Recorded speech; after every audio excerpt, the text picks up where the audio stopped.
Hey, what's up, lifewithoutpants with another Path of Exile video, and in today's video we're going to talk about Blight and Heist. These are some of the things we've been testing a little bit, or really we're just going to talk about Blight. So I had originally set up to do 100 of each of these maps, but a little bit of foreshadowing, after 3 maps I immediately wanted to not do any more ever again. So I cut it down to 50 of each, and the way we set it up is a chiseled and alked map. They were also viled as well, but I've only got one toxic sewer left and I don't want to vile this one and mess it up. We took 4 sacrifice fragments and then the Blight Scarab of the Blightheart, and this means that there's only one chest and it gets bigger the more people you kill. And for our Atlas, we took basically all the map nodes, because Blight maps are really, the Blight maps and Blight oils are the things that you're going for. We took all of the heist nodes because we want some blueprints, some contracts. We took shrines to make it slightly easier on ourselves. We took Nicotech to make it, again, slightly easier on ourselves. And that was about it. So just Blight, heist, shrines, and Nico. And we took all of the Blight nodes, including this one here, BlightSpawn. So Blight bosses in your maps have 10% chance to add an additional reward chest when defeated. One lane of Blight encounters in your maps is guarded only by Blight bosses, and this makes the maps very challenging. So I'm just going to chuck this stuff in here and we can see what we get. And I did these all on toxic sewer, and I did 50 of these, and then 50 without that node, the BlightSpawn node allocated, and without the Scarab as well. So just so you can see what it looks like, I'm just going to go and get to, oh, we've got a Gloom Shrine, that's pretty nice. I'm just going to go and find the Blight real quick. Now, one of the nodes that we've taken here gives us something called Blightreach, I think it's called, and that's once you kill once you complete the Blight, you get 60 seconds where I think it's like a 50% chance for all of your maps that drop from monsters to drop as blighted maps instead. Now, okay, so we've got a fisting immune tower here, so we'll put up a cold one. So this is the strat I was using is use a cold immunity tower for pretty much use a cold tower for pretty much everything. It chills them, it freezes them, and this is the Blight lane. And this is Olroth, the Slug Crusher. This guy is particularly difficult and particularly troublesome. So if you use if I go back to the other lane over here, you can see these guys are just like, they're slowed down, they're chilled very, very effectively. You can put just another one here, but this guy, he just walked out. He just walked straight past the stun tower that we set up. These guys, this seems like it's probably going to be manageable, this one. And we can just come back here and check on these guys. So the cold towers work really, really well until they don't, because sometimes you will get something that, like a magic pack that just says cannot be chilled, and then it doesn't matter if they're they're fisting immune. They're also now cold immune as well. And the only way you can really stop stuff coming through is by slowing it down. And the stunning and the cold towers, those are the ways that you slow stuff down. Like the lightning tower doesn't really slow stuff down, the fire tower doesn't slow stuff down. So you only really have 2 methods to stop people coming through, other than blocking them with your squishy body. And so this can really suck, because maybe we finished this one, got pretty lucky, and we got a currency reward chest. There's gonna be so many divines in this. So yeah, it's really, really easy for this to just fail, and there can be points where, say, if you have like a cold tower chilling all of the enemies that come through, and then you get the Olroth the Slug Crusher guy. He can't be chilled, but he can't be slowed. So he cannot be slowed. So he can't be chilled. He's immune to chill, even if he's got another immunity as well from the lane. And then he just jumps boom, boom, boom, boom, straight to the pump, and then that's basically it. So it becomes just a DPS check. All it is, it seems very, very unfair. So let's have a look in this blight chest. I've got a not too strict loot filter, but we've got 11k. This is actually better than any of the other currency rewards I got in the 50 tests that we did. We didn't get that many currency rewards, to be honest. And we've also got the reason it's still here is because we got some chance to be openable again. Wow, this is, man, I wish this had happened during the test. This would have been fantastic. This would have made me think it's a whole lot better. This is, honestly, this is really good. We got 40C out of this. That's nuts. So that's definitely better than anything we got from the entire test. I think the most we ever got from one of these tests was around 20C. We had one which was openable twice and had 12C in it. So that was basically what it's like. So I've the first 50 I did like that, and we failed 1 in 3 because it just seemed so unfair. It was really frustrating.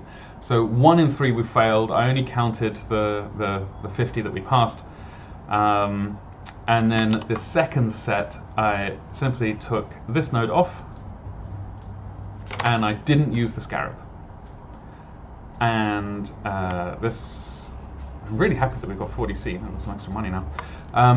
So I put together some stats here, and I've got Blight Science 1. This is what we got for the first set. So that's with the Scarab and with the boss lane. And there's, we made, out of 50 maps, we made 14.6, so 14 divines. So how much is divine now? It's 177. Had 14 divines times 177, so it's 2,478C, and then we divide by the 50, and we get, it's around 50 C per map that we're pulling out. I think the setup for it costs around 10C per map, so that's 40C profit. So 3 for a toxic sewer map, 3C for a toxic sewer.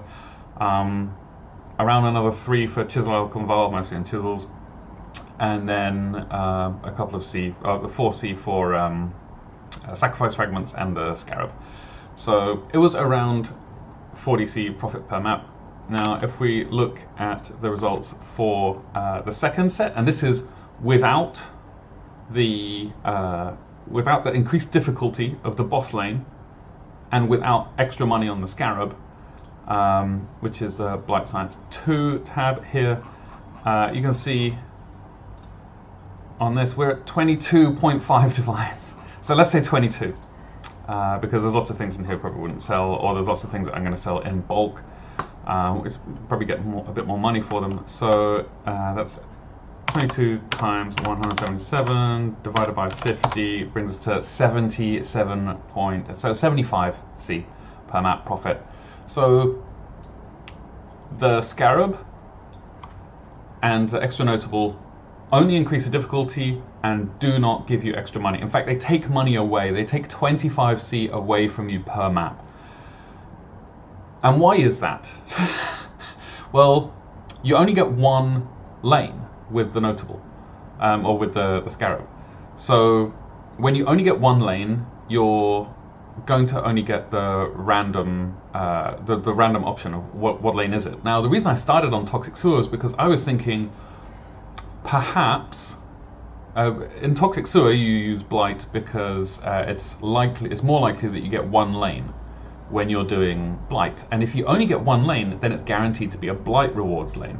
So you're getting oils, you're getting maps, and the maps and the oils they sell very well. So that's the reason you usually use Toxic Sewer. And I was thinking perhaps it would, if it's only one lane, will it choose from the available lanes that it would have had anyway? So if it was going to be a Blight reward and a currency reward, would it only choose from between those two? But it doesn't. It chooses just randomly. And I've got some stats here, a little bit of flashbang, watch out. So I recorded the reward for each and every map. Unsurprisingly, this is kind of what we do around here. and this is a pie chart on it, and see currency is 12%, weapons 8%, essences 12%, random rewards as 8%, blight is 10%. Now this is not a big enough sample size to say that this is definitively what it looks like. Jewelry 16%. Oh god, like if I get armor or weapons, then basically I don't get anything because I don't pick up rare weapons and rare armor. I don't have enough quad tabs for that. So, and I don't think anybody at this point in the league is picking up rare weapons or rare armor. Maybe in Solo Self fan, and this is really useful information to you, but I am not. So this is a huge difference because if you do a regular blight with just, I don't know, let's say you get 3 lanes, you get armor, you get weapons, and you also get a blight lane, you always get 1 blight lane. So you're going to be pulling out some oils, some blighted maps, some things like this. But the Scarab and the Notable, they randomize it. So well, the Notable just makes it more difficult. Here's the tree. If you really want to do this strat, I recommend not. The extra, like, you know, the bosses thing, you get an additional reward chest when defeated. Obviously that doesn't work in this. You only get the bosses, and BlightSpawn just makes the maps more difficult when in conjunction with a Scarab, and for no extra benefit. Normally I'm a little bit I try to be a little bit couched in my language, like I don't want to say specifically this thing is better, this thing is worse. I just want to present the data, because I think that's the most responsible thing to do. Except here, it's terrible. Don't do this. You would make more money doing Malkuns probably than the amount of time it takes you to do it with the Scarab and the Notable. You should not do this strategy. Do not do it. I'll put this link in the description for this tree if you want to. If you want to, please double check that I'm just not doing something wrong. But it is bad. It is bad, and it should feel bad. It adds only difficulty and no reward. In fact, it removes reward. It takes away around 50% of the, or let's say a third. It takes a third of the profit away from running Blight.